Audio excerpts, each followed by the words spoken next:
Bonjour à tous et merci de votre présence à ce webinaire. Quelques informations au niveau des questions que vous aurez à poser. N'hésitez pas à utiliser le chat. On y répondra en fin de session. Il y aura un replay si vous le souhaitez et la présentation vous sera envoyée d'ici 24 heures. Donc je suis Manon Boire en charge du marketing chez Pasapa, accompagnée de Luc Larderet à qui je laisse la parole, qui est directeur business opération chez Pasapa.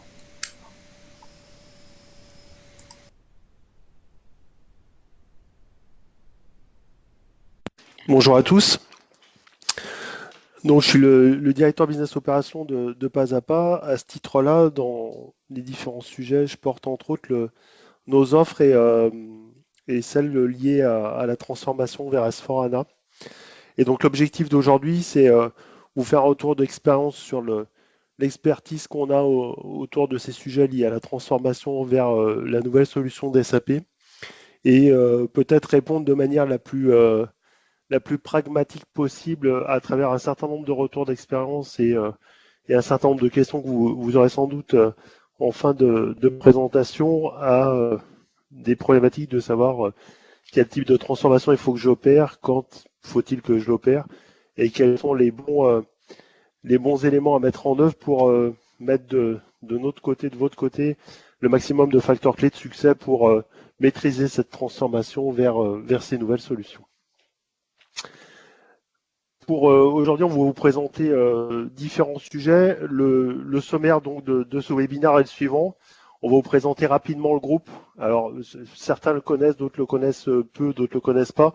L'idée est de faire effectivement une overview. Ça a quand même une petite importance parce que dans l'histoire qu'on va vous raconter ensuite par rapport aux expertises qu'on a mis en œuvre avec nos clients, certaines caractéristiques du groupe sont structurantes dans la réussite de ces projets.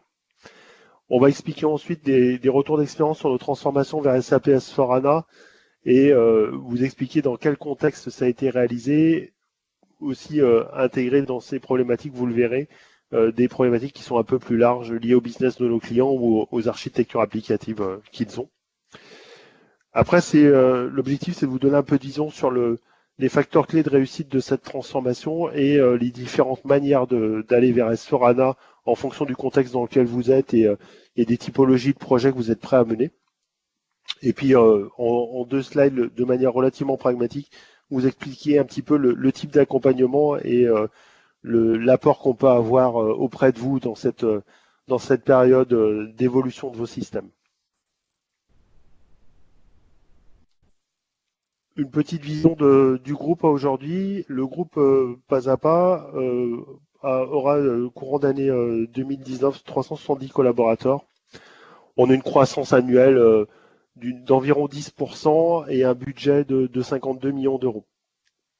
On a 300 clients actifs à peu près depuis des grosses PME ou des PME, des ETI et quelques grands comptes.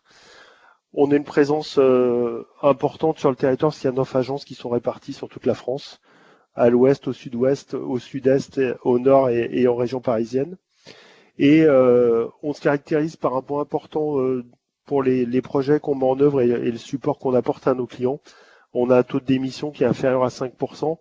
Ça va permettre, entre autres, de permettre déjà la croissance du groupe, mais ça permet aussi pour nos clients d'avoir une continuité d'expertise sur les sujets qui sont traités au fil des ans et une continuité de connaissance de vos systèmes applicatifs. Notre groupe est structuré autour de 3 offres majeures. Une offre de support et maintenance où on porte la vente et la gestion de licences SAP, tout ce qui est support applicatif, que ce soit de manière récurrente, c'est-à-dire sur lequel on a des activités quotidiennes, ou à la demande, plus pour des évolutions et de l'expertise. Et on réalise également pour le compte de SAP la maintenance éditeur pour à peu près 90 clients. On a des activités d'infogérance. Dans ce cadre-là, on réalise de l'architecture technique SAP et des projets de transformation, ce qui est un point important dans les transformations de systèmes d'information et potentiellement les transformations d'infrastructures qui sont liées. Et on met en œuvre de l'infogérance avec une logique cloud majoritairement, c'est-à-dire qu'on va porter un service managé sur des infrastructures as a service chez des grands players qui peuvent être Azure ou Amazon. ou réaliser un service managé sur des infrastructures que vous avez on-premise dans votre data center. Enfin, on réalise un troisième type d'activité. On réalise des projets. Sur ces projets, on s'est focalisé aujourd'hui sur des projets de transformation et d'évolution. D'abord pour accompagner nos clients dans le cadre de trajectoires de transformation vers SAP S/4HANA, j'y reviendrai tout à la fin, et des projets d'intégration, de migration et de transformation vers les nouvelles solutions SAP au sens large, qu'elles soient on-premise ou cloud, et en particulier liées à S4. Un point qui est important aussi, on délivre la majeure partie de nos activités avec nos équipes propres. On a choisi aussi d'avoir un écosystème de partenaires.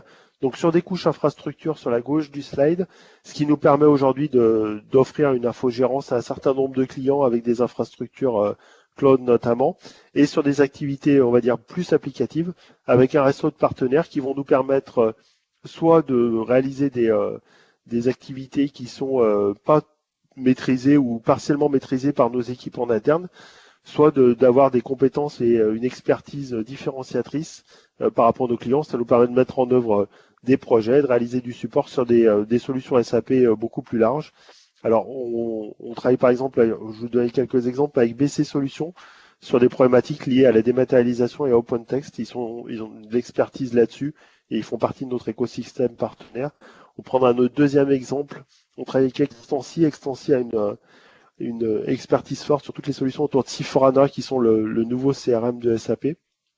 Et donc, ça nous permet de mettre en œuvre des projets qui intègrent les problématiques ERP, entre autres, et les problématiques CRM.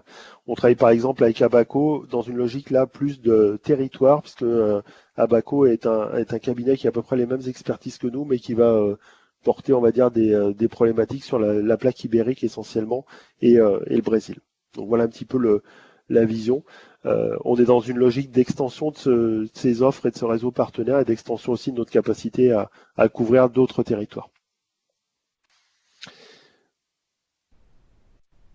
On va passer à la deuxième partie de la présentation pour vous expliquer un petit peu les retours d'expérience sur nos transformations vers SAP S/4HANA. L'objectif est de vous donner une vision la plus globale possible et on va dire que vous ressortiez de cette présentation avec une vision claire des typologies de transformation et que vous ayez un début de réflexion. Il est possible que je ne rentre pas dans le détail de tout. On rentrera dans le détail soit dans le cadre des questions, soit dans le cadre de futurs rendez-vous pour aller un peu plus loin dans votre contexte et sur votre problématique. Aujourd'hui, le groupe Pas à Pas se caractérise par sa capacité à transformer les environnements, on va dire, ERP actuels vers les environnements S/4HANA. Et on a aujourd'hui réalisé plus de 80% des conversions qui ont été réalisées en France par des intégrateurs. C'est un point qui est important parce que ça nous positionne aujourd'hui déjà avec un certain niveau de maîtrise de ces opérations.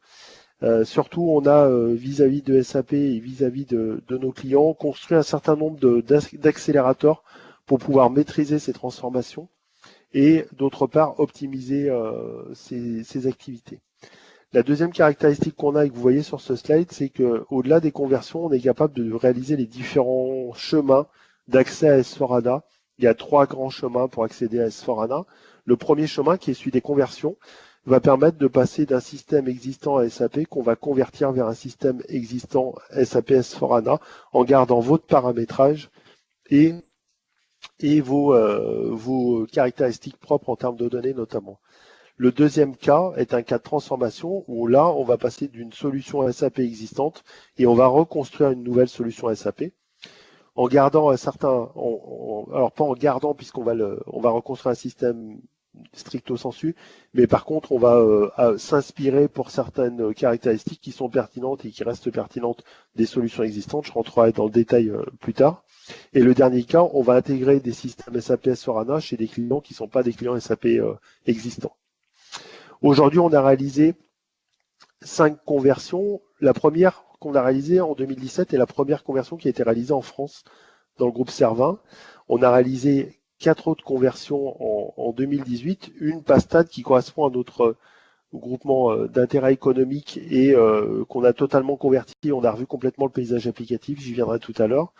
On a accompagné Yves Cognot également dans sa conversion en juin. On a transformé vers S4HANA le core système de Safran et on a migré également une filiale de Boulanger qui s'appelait Sourcing et Création et qui maintenant s'appelle Boulanger Production, qui est leur activité de recherche et développement qui leur permet de faire leurs produits en marque propre. Donc ça, c'est des transformations de systèmes existants vers système SAP S4HANA sur des PME ou des très grosses PME. On est en train de réaliser et on a réalisé deux projets de transformation qu'on appelle Greenfield pour deux entreprises différentes. La première, c'est Cisco France. Alors Cisco France, c'est, j'y viendrai aussi tout à l'heure plus dans le détail, la réunion d'un distributeur de produits frais à destination de la restauration qui s'appelait Brac et une autre entité qui venait de Nestlé qui s'appelait Davigel. On a mis en œuvre deux solutions S4HANA pour eux, une qui est déjà en production qui s'appelle Central Finance, qui va permettre de consolider l'intégralité des éléments qu'ils avaient sur leur système SAP existant des deux côtés et qui est en production depuis juin 2018.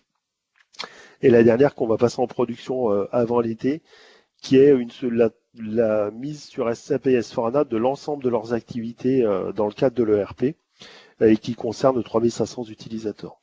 On va également passer en 2019, au début juin, en production un greenfield sur le système finance d'une société qui s'appelle Ciplex. Ciplex, c'est la société du groupe Leclerc qui gère entre autres toutes leurs activités de distribution de carburant et de distribution de gaz. C'est une activité qui fait 11 milliards d'euros de chiffre d'affaires. Et donc là, on a construit une solution finance qui vient, on va dire, se connecter à leur système SAP ECC qui est spécialisé sur la problématique liée à la gestion des carburants. Enfin, on a mis en œuvre deux net new name, donc deux nouveaux clients SAP. La société ICAP, qui est une société de distribution de semi-conducteurs, qu'on a passé en production à l'automne et qui est aujourd'hui totalement live. Et donc, il y a des opérations en France et en Asie notamment, mais à travers le monde en général. Et une société dans le domaine pharmaceutique qu'on va passer en production sur lequel on est en recette actuellement, qui s'appelle Martado, qui est une PME où il y a à peu près 300 utilisateurs aussi. Donc voilà. Ce qu'il faut retenir de ce slide, c'est que le groupe Pas est aujourd'hui le spécialiste de l'intégration et de la transformation vers S4 et est capable de vous accompagner sur les différents chemins de transformation. Si on rentre dans le détail, une conversion va consister en plusieurs phases. Ce qu'on appelle purement la phase de conversion est la première phase. Ça va permettre de transformer de manière iso-fonctionnelle votre version actuelle de SAP ECC6 avec un certain niveau d'enhancement package vers la solution cible. On a deux changements majeurs, le changement de base de données, la transformation des tiers vers les partenaires. Donc ça, c'est les choses que l'ensemble des clients vont avoir. Il y a un certain nombre d'autres changements qui sont liés à des fonctionnalités qui évoluent fortement dans S4. Et ces changements vont nécessiter que votre intégrateur ait des expertises sur les solutions existantes et sur les solutions cibles. Quand on parle de problématiques de ce type chez nos clients distributeurs, donc c'est le cas chez Cisco, c'est le cas chez d'autres qu'on est en train de commencer à convertir. On trouve par exemple une problématique très forte sur la gestion des ristournes. La gestion des ristournes telle qu'elle existait dans le système ECC est totalement revue dans le système S4 et aider nos clients à construire le nouveau système de ristourne a nécessité qu'on fasse monter en compétences et qu'on investisse avec nos experts pour pouvoir apporter cette valeur à nos clients et les aider à se projeter sur le bon modèle de ristourne qu'ils doivent mettre en œuvre demain dans S4 pour pouvoir opérer de la même manière ou opérer d'une manière plus pertinente cette problématique dans leur business. Il y a une deuxième phase, on va dire, qui suit la phase de conversion qu'on peut faire tout de suite ou un peu plus tard, qui va consister à mettre en œuvre de nouvelles fonctionnalités. Mettre en œuvre de nouvelles fonctionnalités, c'est profiter des apports de S4 et utiliser ces apports pour les mettre dans son ERP et de se dire telle fonctionnalité va apporter des choses dans le cadre de mes problématiques business ou par rapport à mes enjeux de société. L'autre point, c'est que ces fonctionnalités, on y reviendra tout à l'heure aussi, vont permettre de transformer vers S4 des solutions qui, à terme, ne sont plus maintenues et donc qui existaient dans le CC, qui sont dans le cadre de la conversion disponible, mais qui devront être retravaillées pour être intégrées à S4. Enfin, c'est le moment pour pouvoir utiliser les solutions Fiori que mettent à disposition les solutions S4 et qui vont permettre d'améliorer l'expérience utilisateur.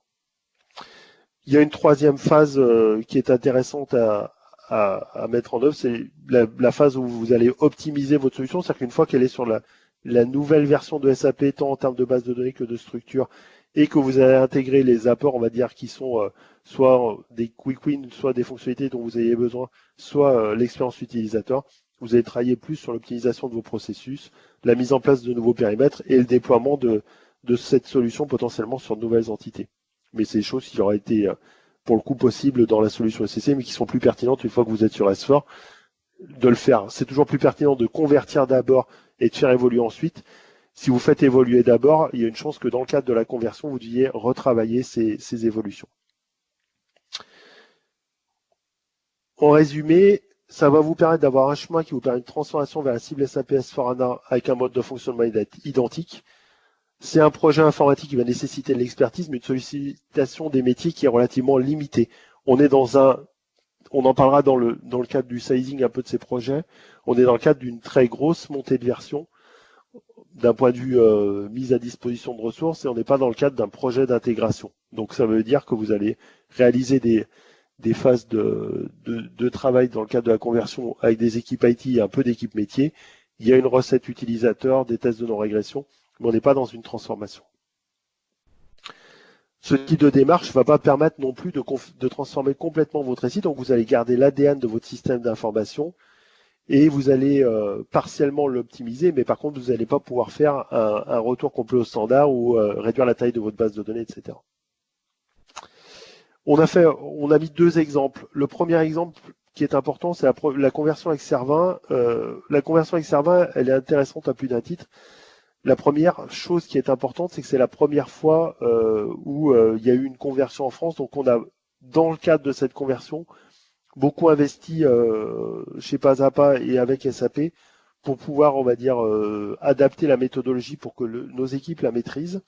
Et l'autre point, c'est qu'on a construit un certain nombre d'accélérateurs, entre autres pour réduire le downtime, avoir une bonne visibilité sur vers quel type de version il faut aller. Ça nous a permis d'avoir une première expertise. On a analysé un certain nombre de risques dans le cadre des conversions et donc ça nous a permis par la suite, grâce à cet investissement, de mieux maîtriser les conversions futures. Donc ça, c'était la première. Et vous donner une vision importante, c'est peut-être passer à l'exemple suivant. On a converti la solution SAP du groupe l'année dernière vers S/4HANA pour deux raisons. On a un groupe qui a fusionné en 2017. Dans le cadre de cette fusion, on a mis en place un certain nombre de chantiers à court, moyen et long terme. Et dans ces chantiers, notre objectif premier était d'avoir un système d'information qui nous permette de réaliser l'ensemble de nos offres, etc. Dans ces enjeux de réaliser l'ensemble de nos offres, il y avait la volonté d'avoir un système unique. Donc on a pris un des deux systèmes qu'on avait qui était basé sur SAP et on l'a upgradé sur SAP S/4HANA. On l'a converti vers SAP S/4HANA. Cette conversion, elle s'est faite cet été et pour être tout à fait transparent, les équipes qui ont travaillé dessus ont tellement bien travaillé, c'est que les utilisateurs qui se sont reconnectés le lundi matin ne se sont pas rendus compte qu'on avait changé de version. Ça, c'est le premier point. On a réalisé en fait la première étape que je vous présentais dans le cadre du schéma. La deuxième étape qu'on a mis en œuvre et qui est passée en production, au 1er janvier, on a adapté nos processus et notre solution, enfin le paramétrage et le développement dans notre solution pour pouvoir opérer l'ensemble de nos offres. Le système source duquel on partait était plutôt structuré pour opérer des offres de support et on l'a structuré pour opérer des offres de projet.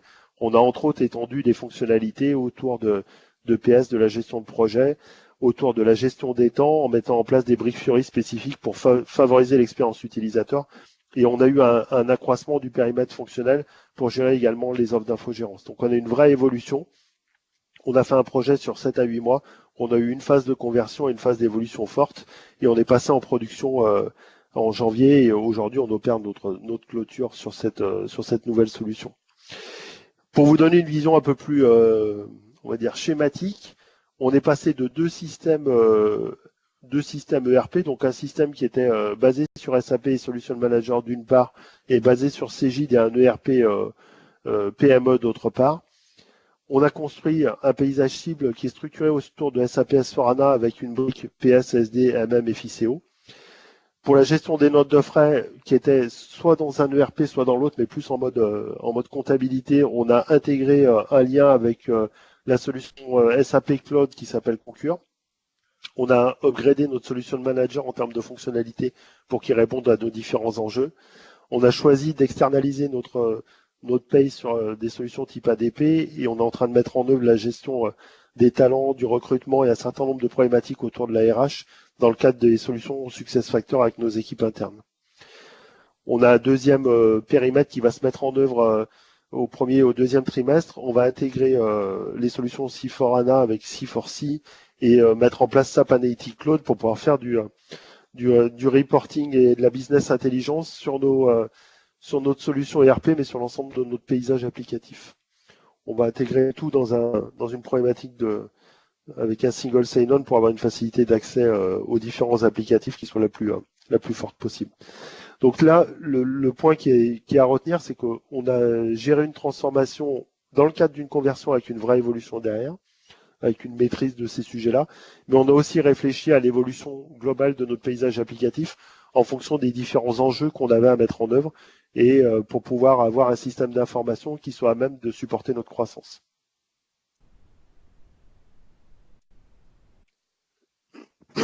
Le deuxième type de transformation possible qui a, on va dire, l'opposé, c'est-à-dire que la conversion, on travaille dans la continuité et on fait des évolutions par petites touches.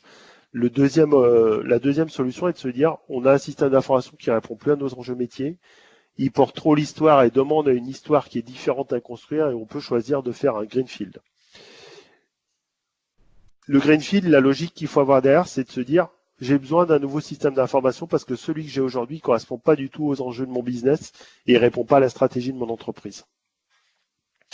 On part de solutions existantes. Alors, on a des clients, celui que je vous présenterai juste après, partait de 2 solutions SAP.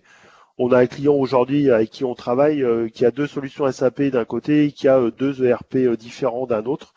Et l'objectif est de construire une cible commune qui soit basée sur SAP S/4HANA. Pourquoi on veut faire ça? Pour avoir, et qu'est-ce que ça va apporter? Ça va nous apporter une solution SAP optimisée, agile et pertinente par rapport aux enjeux business.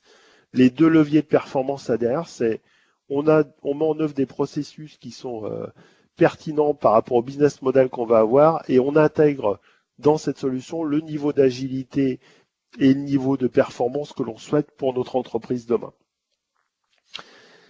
Le point important, c'est que construire un système comme ça, c'est de construire un système entre guillemets to be, c'est de construire le système pour demain et pas de construire un système basé sur celui d'hier. Donc c'est toute la difficulté.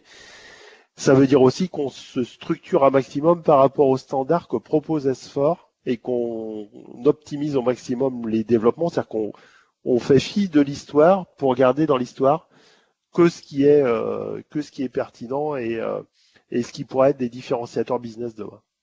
L'avantage de cette solution-là, c'est qu'on va totalement optimiser notre coût de possession du système d'information. On a un système d'information qui va nécessiter moins de maintenance, qui va être plus facilement upgradable et qui, normalement, va être plus facilement souple pour les évolutions futures de votre business. Il y a un prérequis à tout ça. Ce type de projet, ça va nécessiter, on va dire, une application business très forte et surtout une capacité de l'entreprise à se projeter vers sa cible en termes de business et d'organisation, parce que la complexité va pas être pour nous de vous accompagner pour vous offrir le bon niveau de pertinence d'un S4, mais plutôt la capacité qu'on va avoir à vous faire accoucher de votre cible business pour pouvoir la mettre en œuvre dans le système d'information. Un facteur clé de ces projets va être lié à la conduite du changement parce que au-delà de la description de la cible, il va falloir avoir la capacité à faire adhérer l'entreprise à cette cible. Donc on est plus dans une problématique de type projet d'intégration que de type projet de conversion ou d'évolution, avec un vrai point différenciateur pour les utilisateurs, des business process owners ou des directions qui aujourd'hui sont très proches de votre solution SAP, qui peut être peu standard pour certaines. Il va y avoir une vraie conduite du changement puisque c'est pas SAP qui ne le permet pas, mais c'est l'entreprise qui fait le choix d'avoir une solution plus standard et tournée vers l'avenir plutôt que de réutiliser ce que l'ERP actuel possédait. un cas qui est intéressant effectivement et qu'on a mis en œuvre en partie, qu'on est en train de finir de mettre en œuvre, c'est celui de Cisco. Ils ont choisi d'aller vers S/4HANA pour construire un système qui réponde à leur cible business en France dans un premier temps. C'est le moyen aussi d'amener des processus cibles et de pas être dépendant de l'histoire, mais bien construire des solutions intégrant cette transformation d'entreprise, cette optimisation du coût de possession et potentiellement d'avoir une solution qui peut déployer sur d'autres activités, par exemple en Europe, puisque le business model est assez proche. On a réalisé là-dessus la mise en place d'un projet Central Finance pour pouvoir consolider les données financières l'an dernier. Et on a construit la nouvelle solution S/4HANA en étant le plus proche du standard possible, mais en intégrant les besoins métiers et le lien avec des solutions tierces, sinon des solutions de cross-selling notamment, avec une forte problématique sur l'architecture technique, l'architecture fonctionnelle, la conduite du changement.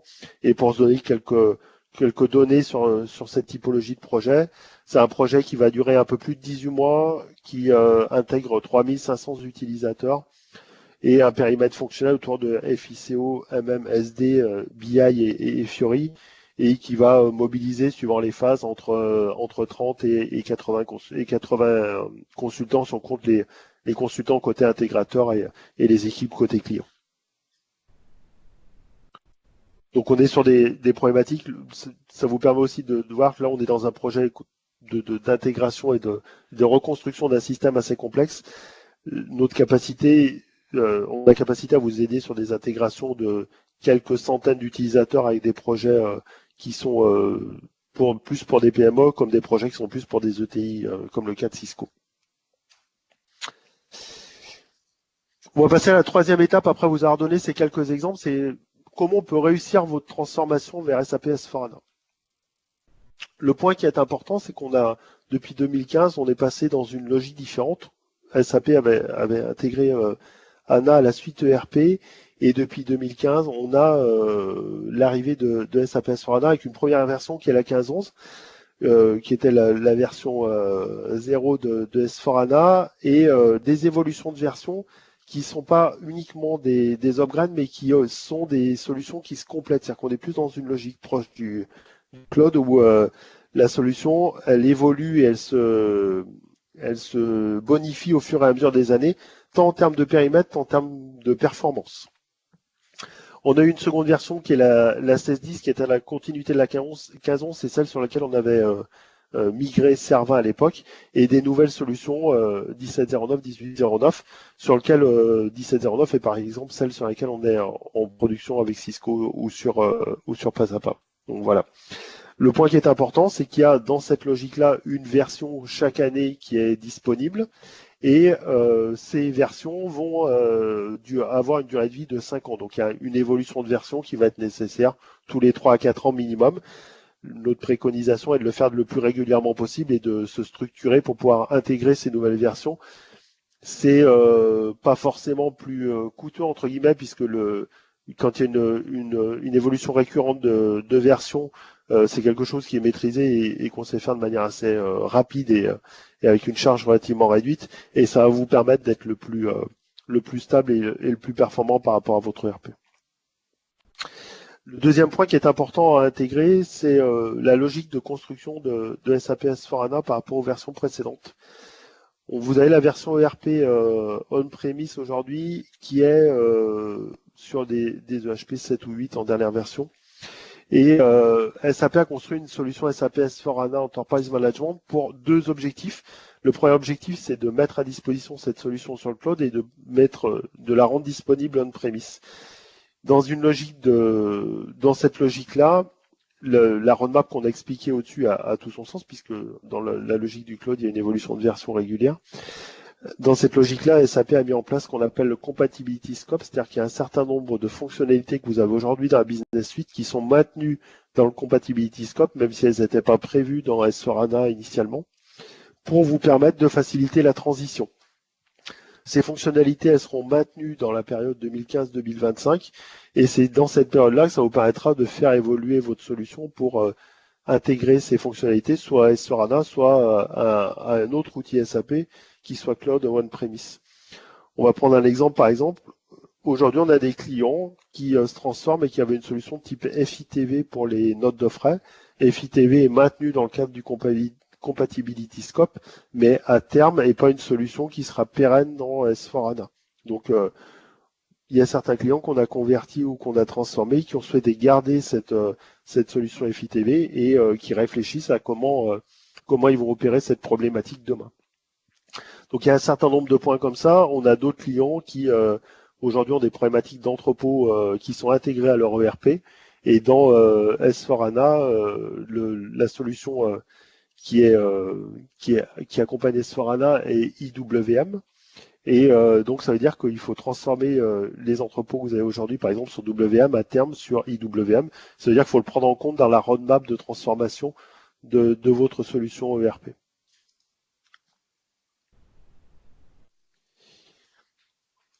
Si on revient à notre problématique de transformation, aujourd'hui, on vous a présenté deux typologies majeures de transformation. Il en existe une troisième, donc aujourd'hui, on va les passer en revue. D'abord, la première, la conversion, c'est celle qui va vous permettre de transformer intégralement votre système actuel vers le système cible SAP S/4HANA. Et là, c'est une opération de conversion et on garde un système qui est on-premise. Si on passe directement au rond jaune, le scénario Greenfield va vous permettre de faire une nouvelle implémentation, soit on-premise, soit cloud, d'une solution S/4HANA et de reconstruire un système ERP qui soit plus standard, plus pertinent par rapport à votre business, etc. Il y a une solution intermédiaire qui va consister à convertir votre solution actuelle, mais dans le cadre d'un monde en vide de données, de faire évoluer vos processus et d'opérer une reprise de données par la suite. Ça va vous permettre de garder, on va dire, ce qui est structurant, pertinent dans votre existant et de traiter des points d'évolution de manière majeure. C'est un projet qui ne sera pas aussi complexe qu'un projet d'intégration, mais qui va avoir une complexité bien plus forte qu'un projet de conversion avec des évolutions.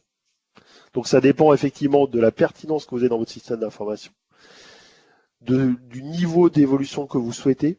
Et donc ça, c'est des choses qu'on peut, on va dire, travailler avec vous pour définir le bon chemin de transformation par rapport à votre existant, à votre cible et et aux caractéristiques de votre applicatif. Pour aller un peu plus loin, les avantages et les complexités des différentes transformations. L'avantage de la conversion classique, on va dire, c'est qu'on va avoir une opération relativement rapide. Une transformation aujourd'hui que nous maîtrisons, une certaine complexité, mais qui est maîtrisée par les équipes pas à pas et sur lequel on fait monter l'ensemble de nos consultants. Donc aujourd'hui, c'est quelque chose qu'on supporte relativement bien et sur lequel on peut vous accompagner de manière très aisée, mais qui nécessite une bonne maîtrise des solutions SAP, des accélérateurs et une vraie formation des consultants pour pouvoir être le plus pertinent possible. L'autre avantage, il n'y a pas de reprise de données et il n'y a pas de changement pour les utilisateurs. C'est-à-dire que voilà, ça vous permet de passer à la version cible dans un premier temps sans qu'il y ait aucun impact ou quasiment pas d'impact. Les limites de tout ça, c'est qu'il n'y a pas d'optimisation de la solution. Il faudra les faire ensuite en termes de data, en termes de process. Il y a une conversion de tous les systèmes et il faut valider la faisabilité en amont. C'est aujourd'hui un point qu'on est capable de vous identifier dans le cadre d'une trajectoire. La conversion qu'on va appeler hybride, elle est simple et sur un seul système, donc ça c'est un point qui est plutôt bénéfique. Il y a des fortes évolutions qui sont possibles et vous allez pouvoir choisir votre reprise de données. Ça va nécessiter forcément une complexité à ce niveau-là parce que la reprise de données que vous allez faire, elle va dépendre de votre nouvelle solution, de votre nouveau paramétrage, donc des évolutions que vous avez intégrées. Et vous allez aussi profiter de cette reprise de données pour effectuer un nettoyage, voire on va dire une certaine épuration de votre système. Et donc ça va nécessiter un travail important là-dessus. C'est un projet qui va être plus long et plus coûteux. Et là aussi, il faut valider la faisabilité, de la conversion de votre système sans data et de votre capacité à pouvoir mener ce projet puisqu'il y a des évolutions qu'il faudra prendre en compte. Le dernier projet, le Greenfield, c'est un re-engineering complet. Il va permettre d'optimiser votre processus et d'avoir un design par rapport à une cible business et de réduire votre taux de possession. Il y a là derrière un effort important à mener sur la reprise de données, puisque vous allez construire un système cible qui est parfois très éloigné de votre système existant, puisque l'objectif c'est de ne pas reprendre toute l'histoire. C'est un projet qui est plus complexe et plus long, et qui va nécessiter une vraie maîtrise d'ouvrage et une vraie conduite du changement surtout. C'est-à-dire que le plus on va plus on est du côté du bleu, plus on est sur un projet qui est partiellement IT et peu métier, plus on va vers le jaune, plus on est sur un projet qui est où le facteur clé de réussite est très lié au métier. Qu'est-ce qui font les facteurs clés de succès des transformations vers SAP S/4HANA? Le premier point, c'est que vous identifiez vos attentes et vos enjeux par rapport à votre transformation. On y viendra tout à l'heure en termes de timing, mais quel que soit le délai que vous vous donniez, c'est important que vous disiez je vais transformer mon système d'information. Qu'est-ce que j'attends à 2 ans, 3 ans, 5 ans? L'autre point, c'est qu'il ne faut pas intégrer que l'ERP, il faut prendre en compte votre cible applicative globale et vous poser la question dans votre paysage applicatif, qu'est-ce qui peut être amené à évoluer pour faire les bons choix, c'est-à-dire se dire, c'est ce qu'on a fait dans le cadre de pas à pas, c'est-à-dire que se dire est-ce qu'on garde notre note de frais dans une logique comptable ou est-ce qu'on intègre Concur, est-ce que on garde une paye dans notre ERP, est-ce que la problématique, on va dire, de gestion des talents, c'est quelque chose qu'on veut gérer aujourd'hui dans la nouvelle version de SAP ou pas. On a des clients qui se posent la question de savoir si ils gardent des WMS externes ou ils intègrent IWM. Donc ça, c'est toutes des questions qui vont vous poser en même temps parce que ça va structurer votre démarche de projet vers S/4HANA pour l'intégrer à S/4HANA ou pour l'intégrer à d'autres solutions pour pouvoir avoir un paysage applicatif qui soit le plus opérationnel possible.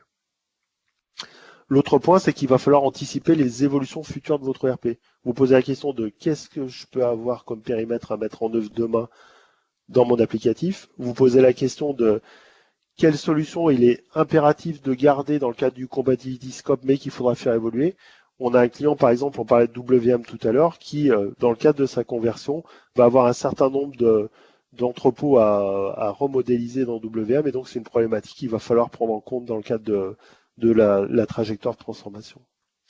Et le dernier point, qui est un point important, c'est important que vous ayez un intégrateur qui soit multi-compétences SAP, c'est-à-dire qu'il y ait une très bonne vision, on en parlera, de la solution existante et une vraie expertise sur la solution cible, mais qui ait aussi des équipes qui soient DBC, des architectes d'infrastructure, qui soient pointues au niveau du développement et une équipe fonctionnelle qui soit la plus large possible pour avoir capacité à vous accompagner sur les différentes problématiques que vous avez sur votre système d'information.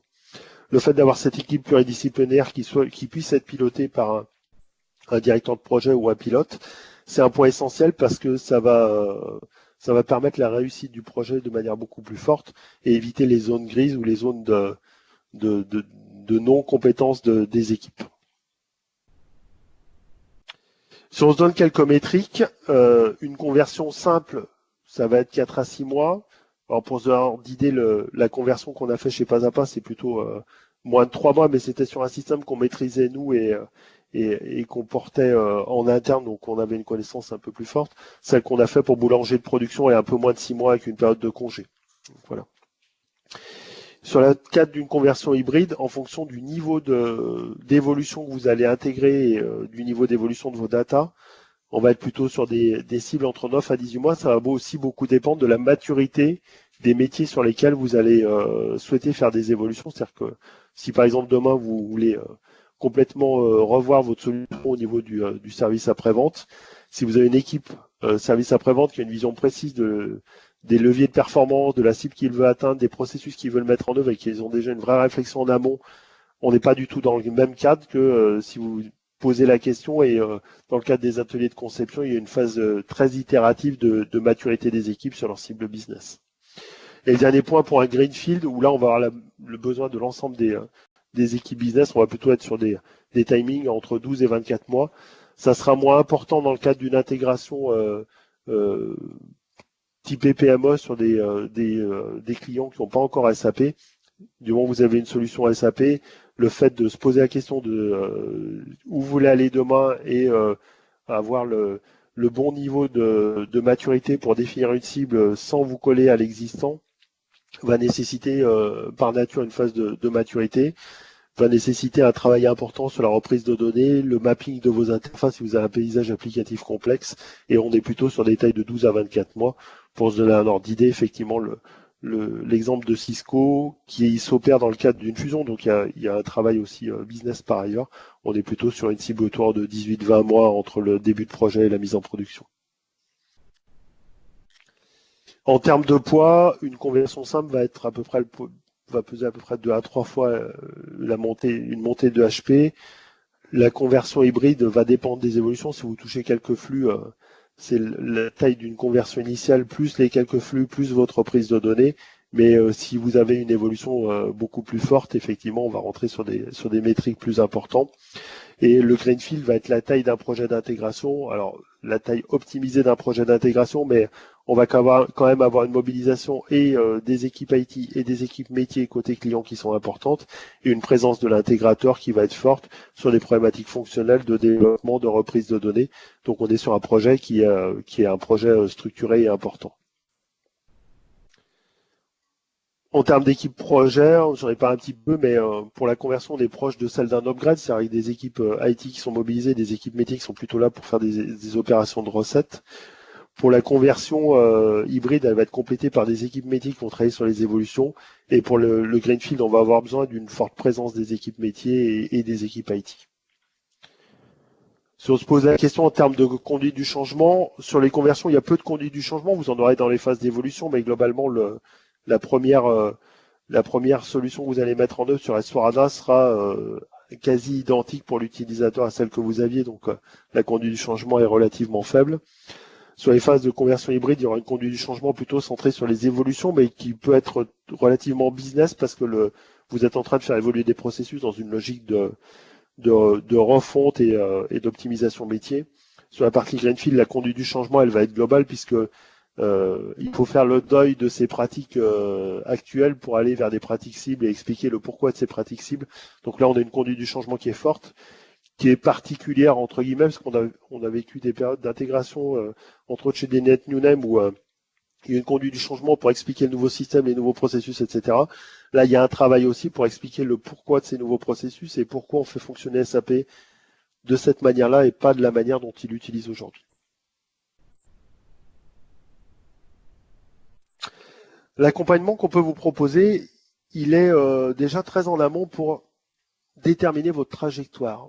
On travaille en 3 phases, c'est des blocs qui sont, on va dire, c'est un peu un bahut à tiroir. Il y a une première phase d'évaluation, c'est de connaître votre existant, déterminer les possibilités de conversion, de transformation vers SAP S/4HANA. Donc on va travailler avec vous. Si vous êtes déjà nos clients, on va valider un certain nombre de prérequis, puis on va utiliser les outils SAP pour valider les possibilités de conversion et de transformation. Ensuite, on va explorer dans le cadre d'un POC, soit la conversion, c'est-à-dire qu'on va faire un POC de conversion sur on va dire de manière assez réduite pour valider l'opération de conversion de manière très opérationnelle et surtout pour identifier les facteurs de complexité dans le cadre de votre contexte, parce que les outils SAP vont nous permettre de valider la transformation et d'avoir un certain nombre d'ABAC. On peut pas traiter l'intégralité des points opérationnels avec ces outils. Le fait de faire un POC de conversion va nous permettre d'identifier les points opérationnels, pour pouvoir les résoudre, et 2, pour pouvoir avoir pour pas pouvoir avoir de ralentissement dans le cadre du projet réel ensuite sur ces points-là. Donc c'est un point qui est important. Ça va nous permettre de sécuriser encore plus le projet futur. Et enfin, on va vous aider à structurer votre projet de transformation, ses caractéristiques et définir votre roadmap futur. Et si c'est nécessaire, on est même à même de vous aider à construire un petit peu le business case de votre transformation, qu'elle soit en conversion classique, en conversion hybride ou en greenfield. Ça va vous apporter une vision claire de la roadmap de transformation de votre système d'information, une bonne compréhension pour le business des apports des nouvelles solutions. Dans le cadre du POC, on va pouvoir aussi mettre en œuvre quelques flux ou quelques briques Fiori pour pouvoir qui vont vous aider à communiquer avec le business, et ça va vous permettre aussi, si c'est nécessaire, de vendre à votre management ou votre direction, à votre sponsor, la transformation vers S/4HANA et la roadmap que ça porte. 2 points d'attention, il faut aborder la trajectoire en prenant en compte effectivement l'évolution de votre business model, c'est-à-dire que si on ne prend pas en compte la stratégie de développement de votre entreprise dans l'évolution de votre système d'information, On aura fait un pas parce qu'il sera sur la nouvelle version de SAP, donc vous serez plus prêt à intégrer des nouvelles fonctionnalités, plus prêt à le transformer, etc. Mais par contre, on aura, entre guillemets, pas appréhendé certaines étapes et on pense que c'est important d'anticiper votre transformation business pour faire prendre les bonnes décisions dans le cadre de votre évolution de votre système SAP. L'autre point, et on l'a montré dans l'exemple sur pas à pas, je pense que c'est important d'avoir une vision la plus globale possible de votre applicatif pour se poser la question effectivement de la manière dont vous aménagez votre système applicatif demain et donc prendre les bons choix et les bonnes options par rapport à S4. On est un peu dans le même, alors si on caricature, on est un peu dans le même cas de la construction d'une maison, c'est-à-dire que se poser la question des plans intérieurs de la maison, c'est un point qui est essentiel parce que c'est là que vous allez vivre. Se poser la question de comment la maison va être de l'extérieur, c'est important aussi parce que ça va avoir un impact important, mais de paysager le terrain, c'est quelque chose qui va vite devenir important le jour où vous vivez dedans. On est un peu dans la même problématique, c'est important que votre système S4 soit le plus pertinent possible. C'est important aussi qu'il s'intègre le mieux possible et qu'il y ait une vraie cohérence par rapport à votre applicatif cible avec le système S4. Je vais conclure avant qu'on passe aux questions. Pourquoi pas à pas pour vous accompagner dans cette transformation? Il y a un point qui est important. Aujourd'hui, on est le premier centre de support SAP en France et donc on a une maîtrise des solutions actuelles et des expertises sur les solutions actuelles qui est très forte et ça nous permet d'être plus pertinent sur votre transformation entre les solutions actuelles et les solutions cibles. Je donnais l'exemple des Ristourne tout à l'heure, IWM en est un autre, mais il y en a des multitudes. L'autre point qui est essentiel, c'est qu'aujourd'hui, on a une capacité à réaliser les différents types de transformations S4HANA. Sur le marché, les conversions, c'est quelque chose qui est peu répandu. Aujourd'hui, nous, on est capable de vous accompagner sur des conversions et on a la maîtrise de ça. On est capable de vous accompagner sur une conversion hybride, on a la maîtrise. On est capable de vous accompagner sur un greenfield, on en a la maîtrise. Donc, quelle que soit la typologie de transformation auquel vous allez être confronté, on sait vous apporter l'expertise et la sécurisation pour pouvoir mener à bien vos projets. L'autre point qui est important, on a une maîtrise et des accélérateurs pour les opérations de conversion et d'intégration. C'est-à-dire qu'on a construit à partir des solutions SAP, des bonnes pratiques SAP, des méthodologies et des accélérateurs techniques qui nous permettent de réaliser des conversions de manière, entre guillemets, rapide et sécurisée et de mettre en œuvre des projets d'intégration, que ce soit pour les PME ou pour les ETI, sur lesquels on s'est basé sur un certain nombre d'accélérateurs, de capitalisation qui nous permettent d'être plus pertinents pour nos clients.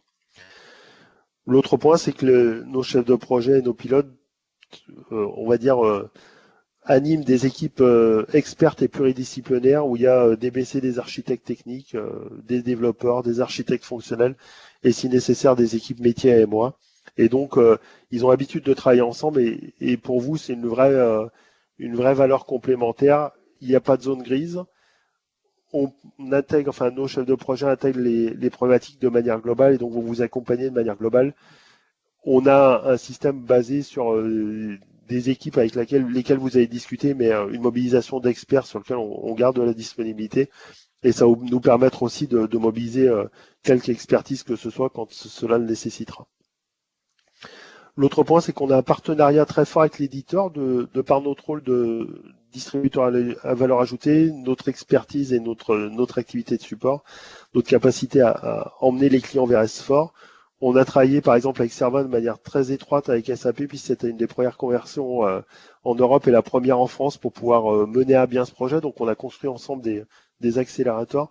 Dans le cadre de Cisco, on travaille de concert avec SAP, puisque Cisco a un système, on va dire, de consulting SAP pour valider les différentes phases et donc on a un travail très proche aussi avec SAP pour garantir la réussite de nos projets. Donc ça c'est un dernier point de sécurisation. Donc, voilà.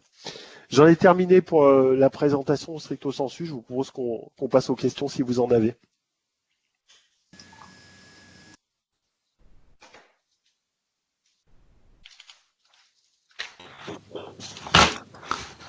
Oui, bonjour, Pierre Dubernard, Société Ayor.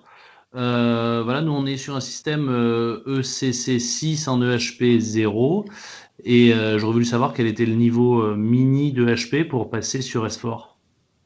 Alors, en fonction du niveau de HP dans lequel vous êtes, j'ai pas toutes les matrices en tête. En fonction du niveau de HP dans lequel vous êtes, il y a un certain niveau de HP minimum pour pouvoir passer vers S4. Ce qui se passe, c'est que si vous êtes dans un niveau de HP trop faible, on opère en deux étapes. Il y a une première étape qui consiste à passer au niveau de HP nécessaire, et une deuxième étape qui va constituer la conversion. Je ne sais pas si j'ai répondu à votre question. Si, en gros. En gros, oui. Donc c'est pas, ça sera une conversion en plusieurs étapes. Donc. Oui, exactement. Ok, merci. Bonjour, une autre question. Est-ce que vous pourriez nous donner les périmètres fonctionnels qui sont les plus remis en cause? Vous avez parlé des ristournes, des partenaires. Est-ce qu'il y a d'autres sujets sur lesquels il y a des remises en cause obligatoires? Alors, la remise en cause obligatoire, elle est diverse et variée. Le cas des ristournes est intéressant. Il y a des fonctionnalités de base dans les ristournes qui sont assez proches sur S4HANA par rapport à l'ECC. Et après, en fonction du niveau d'utilisation, effectivement, il y a des choses que certains clients avaient paramétrées ou développées sur les ristournes qui sont plus possibles dans le système S4 de la même manière. Donc, ces points d'évolution on les travaille très souvent dans le cadre, par exemple, d'Epoch pour regarder quelle est la meilleure solution possible. Donc, les ristournes est un point important, les partenaires est un point classique, les ristournes est un cas qu'on a chez un certain nombre de clients qui sont typés distribution et qui avaient construit des systèmes de ristournes assez complexes. Après, il y a les autres cas, j'en ai pas d'autres en tête là, tout de suite qui sont pas dans le compatibility pack, mais il y aura d'autres cas qu'on peut rencontrer chez certains clients, mais qui est en partie lié à l'évolution de la solution, en partie lié à l'utilisation qu'ils avaient fait de la solution actuelle.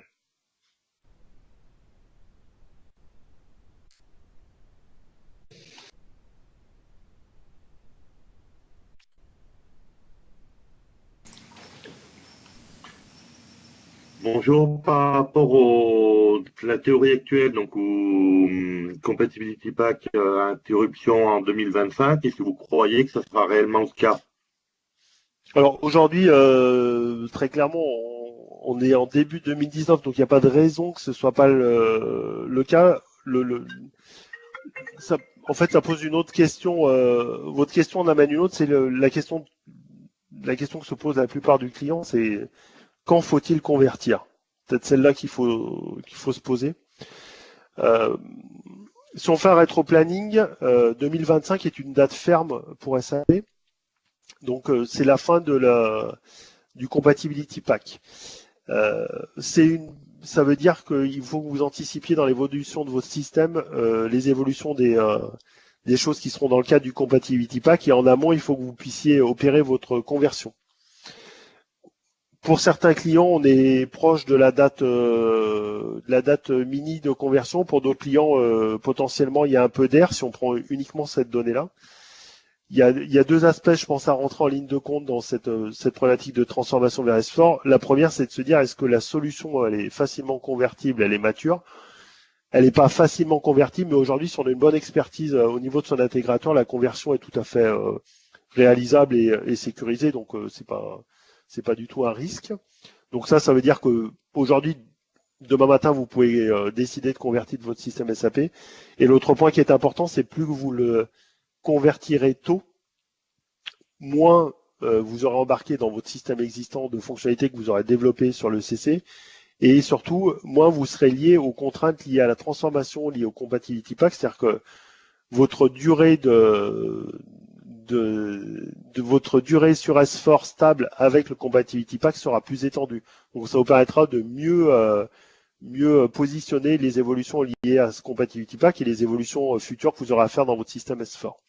Donc aujourd'hui, ça c'est les deux points qui sont relativement pragmatiques. L'autre point qui est plus un point stratégique, c'est que la vague de transformation vers S4 a démarré, et que forcément, plus la vague va se renforcer, plus le nombre de clients qui vont souhaiter transformer dans les mois ou les années à venir va être importante, et plus le marché on va dire, entre guillemets, de l'expertise SAP va devenir tendue. Et donc, moins il y aura de ressources disponibles et expertes pour vous accompagner pour convertir. Donc, nous, on a tendance à dire à nos clients, plus vous anticipez votre transformation vers S4, mieux vous maîtriserez et la manière dont vous allez le faire et les évolutions qui seront nécessaires avant 2025. Plus vous attendrez, plus vous risquez de subir la manière dont vous vous transformez. Et on pense que la première vision est plus sécurisante pour vous et pour nous dans le cadre des partenariats qu'on peut avoir avec vous. Je ne sais pas si j'ai répondu à votre question. C'était effectivement la question sous-jacente, c'est-à-dire effectivement, monter tôt, ça permet de faire les évolutions après et effectivement d'enlever ces problématiques de ce qui devrait disparaître plus progressivement plus on le fait tard, plus il faudra l'intégrer dans le projet. Oui. Alors, si on prend là aussi quelques exemples, on a des clients aujourd'hui qui se posent la question, par exemple, de soit d'étendre leur périmètre, soit faire des déploiements parce qu'ils vont faire des acquisitions. Si jamais la période où ils vont faire leur conversion, il va y avoir un certain gel, on va dire, et c'est plus pertinent de faire des extensions de périmètre sur la solution cible ou de faire des déploiements avec la solution cible que de le faire sur la solution existante. Donc ça, c'est un point qui est vraiment important. La solution cible, elle va quand même vous apporter un certain nombre de choses en termes d'user experience avec Fiori. Elle va vous apporter un certain nombre de fonctionnalités étendues que vous n'avez pas forcément aujourd'hui. Et donc, c'est des points qui vont vous permettre, si vous le faites tôt, de mieux maîtriser par rapport à votre business ce que vous allez être à même de leur fournir, quoi. Donc, pour nous, c'est un point important. C'est-à-dire que les trajectoires, elles se travaillent effectivement avec nos clients et nos prospects pour pouvoir vous aider à identifier la meilleure fenêtre de tir pour le faire et qu'est-ce qui serait pertinent de faire en amont et en aval. Mais plus vous êtes dans une réflexion où cette conversion ou cette transformation est en amont, mieux vous maîtrisez la roadmap future et plus vite vous aurez un système pour votre business qui soit à même d'intégrer les évolutions, les choix stratégiques de votre entreprise.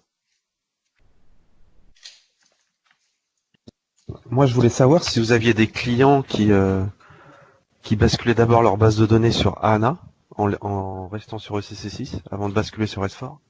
Alors, on a des clients qui ont basculé sur HANA avant de basculer sur S4. Aujourd'hui, si vous pouvez convertir vers S4, en fonction de votre contexte, ça peut avoir un intérêt d'aller vers HANA, mais l'intérêt d'aller vers HANA avant d'aller vers S4 est relativement faible. Pour une raison simple, c'est que aller vers HANA avant d'aller vers S4 peut avoir un intérêt en termes d'infrastructure, mais va vous faire deux projets coup sur coup, et ça va être compliqué de mobiliser et les moyens financiers et les moyens humains pour faire, par exemple, un projet en 2019 ou en 2020, et puis refaire un projet en 2021 ou 2022. Donc aujourd'hui, la vision, la préconisation qu'on a, c'est aujourd'hui la stratégie de transformation, elle est vers S4, pas vers HANA, puis vers S4. D'accord. Et ma deuxième Sauf cas particulier. Ma deuxième question, c'est sur les licences entre ECC et alors, je ne saurais pas vous donner le détail parce que là, c'est très contextuel. Il faut des nouvelles licences. Effectivement, il y a une évolution de licence entre les deux qu'on pourra regarder de manière individuelle avec vous. Ok. Bonjour, Florian Bellec, Société MX. J'ai une question faite concernant le Brésil. Est-ce que vous avez dans vos projets des déploiements dans des filiales au Brésil? Dans les projets sur S4? Oui. Il faut que, alors, j'ai pas en tête forcément. C'est un point qu'on regarde et on revient vers vous là-dessus. Le S4 fonctionne au Brésil, ça, il y a pas de souci. Après, est-ce qu'on a le cas de clients qui sont déjà convertis ou en Greenfield ou en Net New Name qui ont une activité au Brésil? Comme ça, je suis pas certain. Donc, je préfère regarder et on revient vers vous sur ce point-là. D'accord, merci.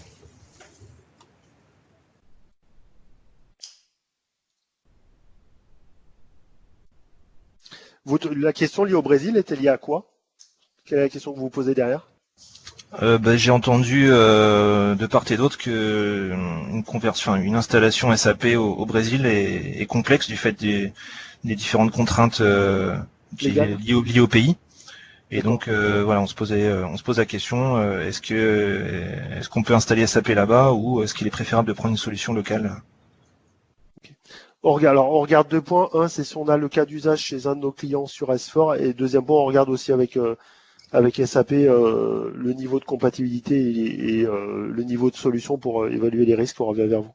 Parce que vous disiez en début de webinaire que vous aviez un partenaire qui s'appelle Abaco pour ça. Oui. Qui traite la plaque Brésil, il faut qu'on regarde effectivement avec eux aussi. D'accord. Si vous pouvez regarder aussi du côté du Japon, si vous avez un prestataire là-bas. Ok.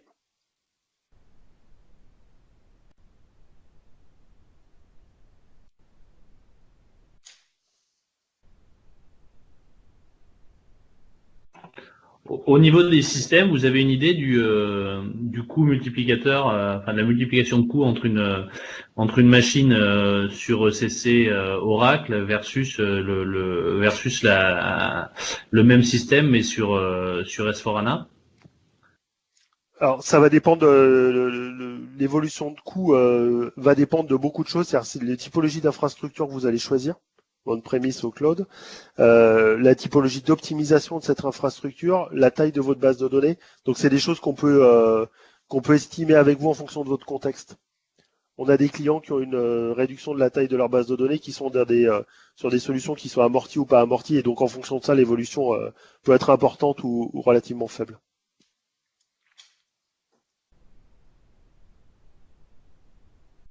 Est-ce qu'il y a un regroupement des systèmes SAP sur S4HANA?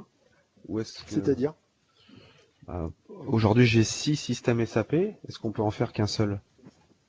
C'est un point qu'il faut regarder en fonction de votre contexte là aussi, c'est-à-dire que le fait de faire un seul système SAP à la place de 6 dépend du niveau de paramétrage que vous avez sur cela, etc. Donc c'est des points qu'on regarde dans le cadre des trajectoires. D'accord. Par rapport aux expériences opérationnelles que vous avez, le ratio de réduction de la taille de la base de données qui était annoncé, ça, quelle est-il en réalité? Alors, c'est un ratio que j'ai pas en tête, donc c'est un point sur lequel on vous répond également. Et je revenais sur la question là de dire qu'est-ce que vous avez eu dire, est-ce que passer sur ANA avant, éventuellement faire une montée EHP8, est-ce que ça permet d'être plus proche de la cible et de préparer un certain nombre de choses donc même si on se retrouve à faire 2 projets, d'étaler la préparation par rapport à certaines adaptations nécessaires. Alors, ça paraît pas forcément de préparer. Par contre, si vous imaginez votre conversion vers S4HANA dans un délai plus long, ça peut être pertinent de migrer vers HANA. Mais par contre, si vous posez la question de migrer sur HANA et après d'aller vers S4 de manière relativement rapide, on préconisera plutôt une conversion vers S4HANA si c'est possible.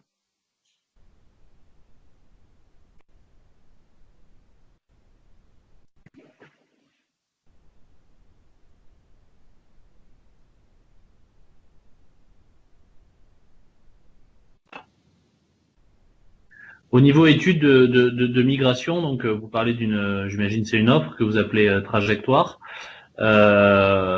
Comment ça se passe une prestation qui dure combien de temps Alors la prestation de trajectoire, ce que je vous présentais tout à l'heure, elle a 3 volets. Un volet d'identification des capacités de conversion, un volet de proof of concept de conversion ou de greenfield, et un volet de roadmap et business case. En fonction de votre besoin, des caractéristiques que vous avez en interne et de votre nécessité de vendre la roadmap ou le projet, on va activer une des briques ou l'intégralité des briques. On a fait une conversion, on a fait une trajectoire par exemple pour le CNES, le Centre d'études spatiales l'an dernier, où on a traité l'ensemble des briques, depuis les briques de définition de leur infrastructure cible, sur leur capacité de conversion, sur quelle pourrait être la structure de la solution cible et quelles évolutions ils devaient faire dedans et quelle est leur roadmap de transformation. Là, on est sur une trajectoire, on a fait l'ensemble des briques de manière assez poussée. Ça a duré ça a coûté une soixantaine de jours de travail pour nos consultants. On a des opérations de trajectoire qui sont plus sur les checks avec les outils SAP de conversion et d'identifier les différents prérequis chez vous et de dimensionner le projet. Là, on est plutôt de l'ordre d'une dizaine de jours. Ok, merci. Ça donne une bonne idée.